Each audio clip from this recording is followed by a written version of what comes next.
खाचौद क्षेत्र में सोमवार की बीती रात हुई बेमौसम बारिश और ओलावृष्टि से किसानों की फसलों को काफी नुकसान हुआ है। क्षेत्र के आधा दर्जन से अधिक गांवों में हुई ओलावृष्टि और बारिश ने किसानों की फसलों पर कहर बरपाया। अचानक से हुई बारिश से फसलों को नुकसान पहुंचा है। बारिश के कारण गेहूं की फसल को ज्यादा नुकसान हुआ है, साथ ही गेहूं की चमक पर भी असर पड़ेगा। इसी को लेकर सोमवार के दिन मध्य प्रदेश कांग्रेस कमेटी के सदस्य बसंत मालपानी ने मुख्यमंत्री के नाम खाचौद एसडीएम पुरुषोत्तम कुमार को ज्ञापन सौंपा। ज्ञापन में बताया कि ओलावृष्टि से किसानों का गेहूं काफी हद तक खराब हो चुका है। बारिश से खराब हुई फसलों के सर्वे करवाने व उचित मुआवजा दिए जाने, समय पर मुआवजा नहीं मिलने पर शासन के खिलाफ आंदोलन किया जाएगा। Team Bharti news. 9 मार्च को असामयिक बारिश, तेज हवा और ओलावृष्टि के कारण किसानों को काफ़ी नुकसान हुआ। जो गेहूं लगभग पकने की ओर थे वो सारे गेहूं खेतों में आड़े हो गए, जिस वजह से किसानों को काफ़ी नुकसान हुआ है। किसानों का मानना था कि अब की बार बम्पर आवक होगी, यानी प्रति बीघा 15 क्विंटल गेहूं का इन्होंने अनुमान लगाया था, लेकिन बारिश की वजह से, प्राकृतिक आपदा की वजह से ये सारी फसलें खराब हुई है।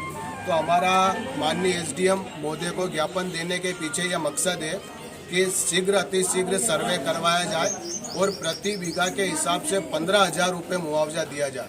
मैं मीडिया के माध्यम से मध्य प्रदेश की भारतीय जनता पार्टी की सरकार को, साथ ही क्षेत्र के जनप्रतिनिधियों से कहना चाहता हूं कि केवल ये ज्ञापन देने से, विधानसभा में प्रश्न उठाने से, किसानों के खेत खेत घूमने से मुआवजा नहीं मिलेगा। नागदा खाचौद के जनप्रतिनिधियों की कहीं ना कहीं उदासीनता है कि नागदा खाचौद क्षेत्र में फसल बीमा अच्छा नहीं आ पाता। हमारे पास की तहसीलों में हम देखें तो 5-5, 6-6 हज़ार रुपये बीघा के मान से फसल बीमा मिलता है प्रति बीघा से, और नागदा खाचौद तहसील में मात्र 1,500 और 2,000 रुपये का फसल बीमा मिलता है। जनप्रतिनिधि मजबूती से अपनी बात रखे, वो खुद पटवारियों के साथ जाए, और जैसा कि माननीय एसडीएम साहब ने कहा कि हमने क्रॉप कटिंग के माध्यम से बीमा वो सर्वे करने की बात कही है, तो हम शुरू से ही क्रॉप कटिंग के खिलाफ रहे। जैसा कि हमने देखा कि गाँव में 100% फसलें नष्ट हो गई है, तो क्रॉप कटिंग की तो कहीं से कहीं कोई बात ही नहीं आती है। उसमें पूरा लिखे है कि सारी फसलें नष्ट हो गई है, और जो किसानों ने जितना लगाया था बोनी में, उतना पैसा तो किसानों को मिलना ही चाहिए, ताकि उनकी जो लगातार नुकसान हो रहा है किसानों का, उसकी भरपाई हो सके।